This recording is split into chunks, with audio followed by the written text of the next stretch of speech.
Quem aí está surpreso com o resultado da partida entre Manchester City e Fluminense, levante a mão. Pois é, pessoal, era difícil, era muito difícil. A gente sabe que o futebol tem o seu charme porque permite que essas coisas aconteçam. E acontecem até com mais frequência, muito mais, do que em outros esportes. Mas ainda são as exceções. É mais fácil dar o resultado mais provável do que a zebra. E obviamente, se não fosse assim, nem seria uma zebra, né? Então temos aí Manchester City 4, Fluminense 0 pela final do Mundial. Eu vou falar com vocês sobre essa partida hoje. Em vários aspectos, eu vou chamar vocês para conversar aqui, porque eu queria saber um pouco do que vocês pensam também. Antes de mais nada, eu queria falar um pouco sobre esse jogo do Mundial em si. O que ele representa, qual que é o valor dessa competição. E na minha visão, eu colocaria para vocês que o torcedor do Fluminense não tem que ficar nem um pouco chateado com isso, porque definitivamente não é isso que mede ali a qualidade do time atual ou a grandeza do clube em si, historicamente falando, definitivamente não é. Esse torneio intercontinental, mundial, chamemos como quiser, é uma coisa mais, é um torneio de exibição, aquela coisa de, vou pegar o meu melhor aqui e jogar com o melhor daqui, mas esses torneios que são de um jogo só, como era antigamente, ou 2 jogos só, eles querem dizer muito pouco, eles estão muito suscetíveis a aleatoriedades, a um dia ali, a uma expulsão, alguma coisa assim. Não representa um trabalho consistente, não representa, como eu falei, o tamanho das equipes, então não meçam por essa régua. O Fluminense venceu a Libertadores da América, venceu de forma merecida, e é isso que tem que ficar registrado. Essa é a grandeza, essa é a competição com a qual a torcida, o clube, tem que se preocupar. E é isso que importa. O Fluminense então teve um bom ano nessa perspectiva, venceu o Campeonato Continental e perder para o Manchester City hoje, sinceramente, sejamos muito sinceros, se o Fluminense vencesse a partida de hoje, ele seria maior do que é? Eu acho que não. E o fato de ter perdido faz dele menor do que é? Eu também acho que não. E tem muito mais coisa a ser analisada numa equipe de futebol, na história de um clube, do que um resultado pontual de um jogo aqui, um jogo ali. Então, queria deixar isso estabelecido logo de cara, logo de ponto de partida. E já emendando com esse assunto, porque tem tudo a ver, a gente vai falar um pouco sobre a importância desse campeonato para a equipe europeia que vem disputar. Então, assim, dito tudo isso que eu coloquei aqui atrás, ponderei que não é isso que determina o preço do dólar, nem nada do tipo, continua sendo fato que é melhor ganhar do que perder. Então, assim, você quer ganhar esse campeonato? Claro, o torcedor do Fluminense queria, todo mundo que vai disputar quer. Inclusive, o Manchester City queria ganhar esse jogo também. São jogadores profissionais, a gente sabe que em alto nível de competitividade, geralmente quem chega lá não são os bunda mole. O cara que é bunda mole, que é acomodado, raramente vai ter um bom desempenho nesse mundo esportivo, seja o esporte que for. Então, a partir do momento que o cara entrou em campo, o juiz apitou, os jogadores querem vencer. Claro que existe, assim, níveis diferentes de mobilização. Existe. Vai ter partidas em que o time está mais compenetrado, mais empenhado, mais imbuído ali em atingir um propósito? Sim. E outros jogos menos? Sim, é verdade. Mas no mundo do fato que o cara quer ganhar. Se você perguntar para todo mundo, quer ganhar. Mas também é fato que o Manchester City, se o Fluminense não se torna maior ou pior por esse jogo, imagina o Manchester City na situação atual, com os bilhões e bilhões lá de libras em investimento e o time que foi campeão da Liga dos Campeões da Europa e não sei o que, também não. Então, lá na Inglaterra, os torcedores dão pouca importância para esse evento, é verdade. Não adianta o pessoal florear. Aqui na mídia esportiva brasileira, às vezes floreiam, que olha como os times lá também querem ganhar. Não, como eu falei, querem ganhar porque são competitivos. Levaram o jogo a sério, não ficaram brincando em campo e por isso até que venceram bem a equipe do Fluminense.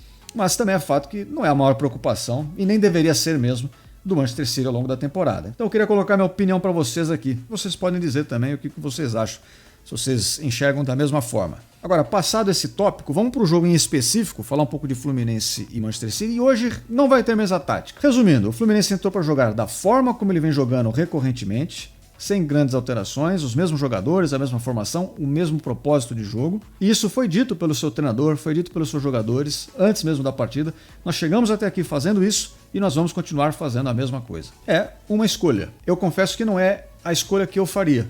Eu gostaria de adaptar um pouco mais o meu jogo à equipe que eu vou enfrentar, dada a diferença de nível técnico, de disposição física, mas é totalmente compreensível também que a pessoa não queira mudar. Eu realmente cheguei aqui fazendo isso, tem dado certo, aí na última hora eu vou mudar. Se você não se preparou para mudar, aí realmente não vale a pena mudar. Mas você tinha um tempo ali para buscar alguma alternativa que permitisse o Fluminense ter um pouco mais de poder de neutralizar a ação do Manchester City, por mais que isso seja difícil, e ter um pouco de verticalidade ali para conseguir surpreender, quem sabe achar um golzinho ali. Mas até falando sobre isso, eu diria que, por exemplo, para mim, a escalação do Ganso não fazia muito sentido nesse jogo. É um jogo que tinha uma tendência muito grande de ser um jogo extremamente físico, com muita pegada, muita marcação alta das duas partes, e aí eu acho que o Ganso não se encaixaria por exemplo, nesse estilo de jogo. Por outro lado, outra pessoa pode olhar e dizer, mas o Ganso tem muita qualidade técnica, então, de repente, ele serve como desafogo. Se o Fluminense retoma a bola, joga no Ganso para ele fazer a distribuição, uma enfiada de bola, né? Abrir o jogo pelas pontas e ganhar terreno em favor do Fluminense. É uma visão, mas a gente viu que isso realmente não aconteceu no jogo, porque o Fluminense precisou se retrair a partir de determinado momento, e mesmo sair em contra-ataque ficou difícil, né? O jogo não se favoreceu ali para o Fluminense quase em momento algum. A equipe carioca conseguiu até ter a posse de bola nos momentos iniciais do jogo, e eu acredito até que muito em função de ter levado um gol. Ter levado um gol favoreceu esse domínio inicial, porque parece que o Manchester City, ao abrir o placar, tirou um segundo ali para entender o adversário. Ele fez o gol muito rapidamente, já com 50 segundos de jogo, uma bola ali rebatida na trave, o atacante completa para o gol, não tinha muito o que o goleiro fazer nessa circunstância, e aí o Manchester City deu uma tirada de pé, recuou um pouco e falou, deixa eu ver quem é esse Fluminense, contra quem eu estou jogando. E ele entendeu mais ou menos ali o andamento da coisa, e passados ali talvez uns 20 minutos, 15, 20 minutos, o Manchester City passou a ter domínio, começou a ficar com a bola mais no pé, e aí já não teve mais o que fazer. Foi só ampliando o placar, foi construindo aos poucos ali, abrindo espaço. E o Fluminense ficou muito acuado, não tinha tanto poder para reagir a isso. Acabou conseguindo chegar com muito perigo numa cabeçada do Arias, num escanteio no primeiro tempo, mas se resumiu a isso, né? O perigo que foi levado ao gol da equipe de Manchester. No segundo tempo, aí começou até a faltar um pouco mais de perna também para o Fluminense. Parece que os jogadores sentiram o peso ali da partida. E quando eu digo peso, não é o psicológico, é o peso físico mesmo.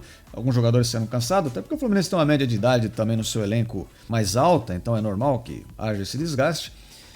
E o jogo ficou muito condicionado ali ao que já havia acontecido antes. O Manchester City começa o segundo tempo com um placar de 2-0, vai aos poucos costurando a defesa adversária, daqui a pouco sobram duas bolas, ampliam a vantagem.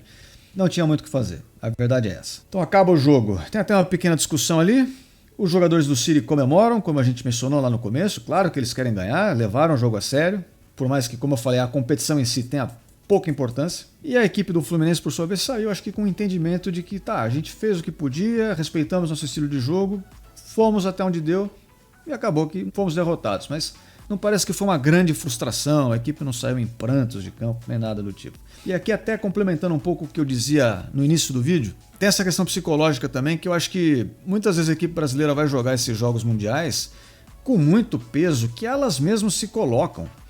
É muita palestra motivacional na base assim da superação, de dizer, olha, todas essas pessoas aqui da torcida contam com vocês, veja esse povo sofrido, vocês são a oportunidade deles terem uma alegria na vida, olha, vocês não podem falhar, o peso de uma nação está nas suas costas, agora vocês têm que dar tudo, porque é a última chance, o Brasil tem esperança em vocês, papapá, papapá. Cara, isso eu acho que enrijece a perna do jogador, isso não favorece para que ele chegue lá e desempenhe o seu melhor. É como o Brasil na Copa do Mundo de 2014, que jogando em casa entrava em campo completamente destruído emocionalmente, desde o primeiro momento os jogadores entravam chorando, lembrando da família, olha quanta gente torcendo pela gente, que coisa bonita. Claro, se você for completamente insensível a essas coisas, você também não tem motivação, é verdade, mas se você entra nessa onda de ficar botando pilha, é a nossa chance, vamos lá, você joga contra.